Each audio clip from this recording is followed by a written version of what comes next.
Hi friends, ഇയാമാസ് കിച്ചണിലേക്ക് എല്ലാവർക്കും സ്വാഗതം. ഇന്ന് നമുക്ക് ഒരു അടിപൊളി ടേസ്റ്റിലുള്ള ഏത്തപ്പഴം ഉപയോഗിച്ച് ഉണ്ടാക്കാൻ പറ്റുന്ന ഒരു സ്നാക്ക് ഉണ്ടാക്കിയാലോ? എല്ലാവർക്കും ഇഷ്ടമുള്ള ഒരു റെസിപ്പിയാണ് അല്ലേ? നമ്മൾ ചായക്കടയിലൊക്കെ പോയി മേടിക്കുന്ന ഉന്നക്കായയുടെ റെസിപ്പിയാണ് ഞാൻ കാണിക്കുന്നത് കേട്ടോ. ഞാനിവിടെ ഒരു 4 പഴം എടുത്തിട്ടുണ്ട്. അതിൽ 3 എണ്ണം കറക്റ്റ് പഴുത്തതാണ്, ഒരെണ്ണത്തിന് ഇച്ചിരി പഴുപ്പ് കുറവുണ്ട് കേട്ടോ. ഇനി നമുക്ക് ഇതൊന്ന് വേവിച്ചെടുക്കണം. അതിനു വേണ്ടിയിട്ട് ഞാനിത് ചെറിയ കഷ്ണങ്ങളാക്കി മുറിച്ചിട്ട് ഒരു ഇഡ്ഡലി പാത്രത്തിലേക്ക് വെക്കുന്നുണ്ട്.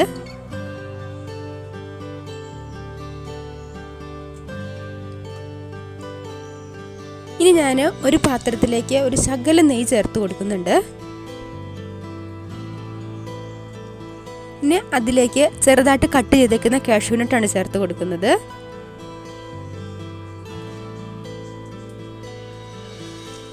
ഇതിൻ്റെ കളറൊന്ന് മാറിയിട്ടുണ്ട്. ഈ സമയത്ത് ഞാൻ കുറച്ച് റേസിൻസ് ചേർത്ത് കൊടുക്കുന്നുണ്ട്, ഉണക്കമുന്തിരി.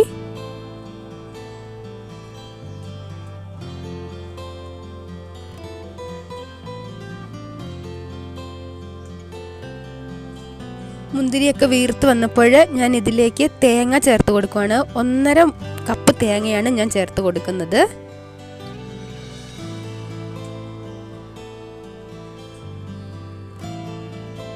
ഞാൻ ഫ്ലെയിം ഓഫ് ആക്കിയിട്ടുണ്ട്. ഇനി ഇതിലേക്ക് ഞാൻ പഞ്ചസാര ചേർത്ത് കൊടുക്കുകയാണ്. ഒരു 3 ടേബിൾ സ്പൂൺ പഞ്ചസാരയുണ്ട്. നമ്മുടെ മധുരത്തിന് ആവശ്യമുള്ളത് നമുക്ക് ചേർത്ത് കൊടുക്കാം കേട്ടോ.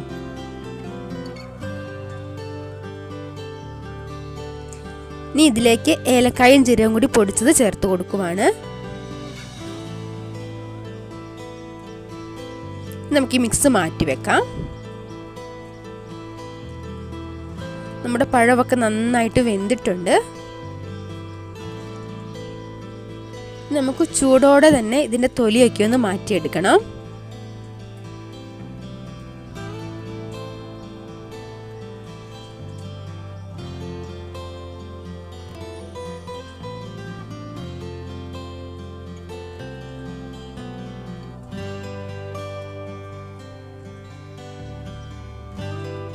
ഞാൻ തൊലിയൊക്കെ കളഞ്ഞെടുത്തിട്ടുണ്ട്. ഇനി നമുക്ക് ആ ചൂടോടെ തന്നെ ഇത് നന്നായിട്ടൊന്ന് ഉടച്ചെടുക്കണം. എൻ്റെ കയ്യിൽ മാഷറില്ല, അപ്പം ഞാൻ ഇതും കൊണ്ടാണ് ഉടച്ചെടുക്കുന്നത്. ഫോർക്ക് ഉപയോഗിച്ചിട്ടോ തവി ഉപയോഗിച്ചിട്ടോ നിങ്ങൾക്ക് ഇഷ്ടമുള്ളതുപോലെ ഉടച്ചെടുക്കാം. ഒന്ന് ഉടച്ചെടുത്തതിന് ശേഷം ഞാൻ കൈ കൊണ്ട് നന്നായിട്ടൊന്ന് കുഴച്ചെടുക്കുവാണ്.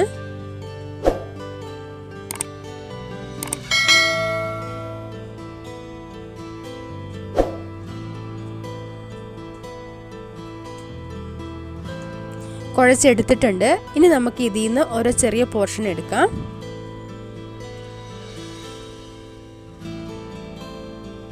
ഇനി ഉള്ളം കയ്യിൽ വെച്ചിട്ട് ഒന്ന് പരത്തിയെടുക്കാം.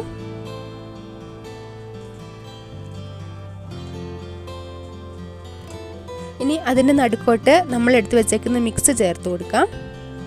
ഇനി ഇതൊന്ന് കൂട്ടി യോജിപ്പിക്കാം. ഇങ്ങനെ നീളത്തിൽ വേണം കൂട്ടി യോജിപ്പിക്കാൻ വേണ്ടിയിട്ട്.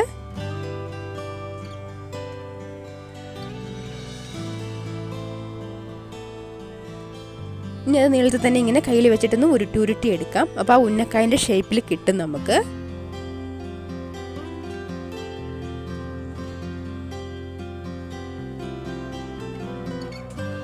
ഇതിപ്പോൾ ഇവിടെ റെഡി ആയിട്ടുണ്ട്.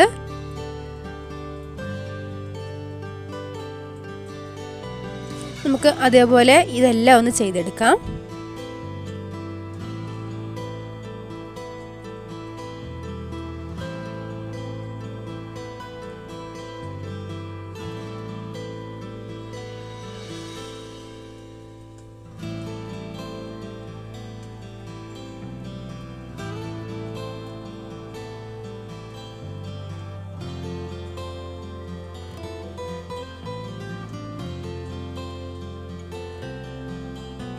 എല്ലാം ഞാനിവിടെ ചെയ്തെടുത്തിട്ടുണ്ട്. ഇനി നമുക്ക് ഒരു പാത്രം അടുപ്പത്തേക്ക് വെച്ചിട്ട് ഓയിൽ ചൂടാക്കാം. നന്നായിട്ട് ചൂടായ ഓയിലിലേക്ക് നമുക്കിതിട്ട് കൊടുക്കാം. ഇത് ഡീപ്പ് ഫ്രൈ ചെയ്യാം, അല്ലെങ്കിൽ ഷാലോ ഫ്രൈ ചെയ്യാം. ഞാനിവിടെ ഡീപ്പ് ഫ്രൈ ആണ് ചെയ്യുന്നത്. ഇനി ഇങ്ങനെ തിരിച്ചും മറിച്ച് ഇട്ട് കൊടുത്തിട്ട് ഇതിൻ്റെ കളർ ഒന്ന് മാറി വരട്ടെ.